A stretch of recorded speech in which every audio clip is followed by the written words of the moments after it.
Welcome to the Supplier How-To video series, How to Add Products to My Special Offers.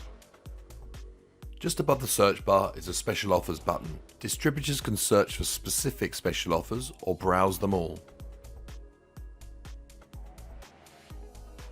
When a distributor sees the product that they want, they click on that product, they can see who the supplier is, and they can also see what the special offer is too.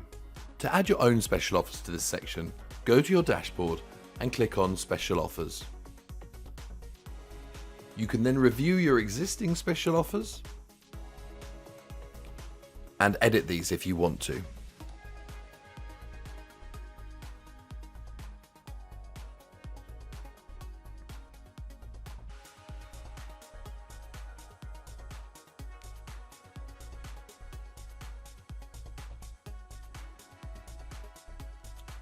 Or you can add your new special offers. Click the Add Special Offer button to do this. Complete the fields and add the special offer that you want to publish.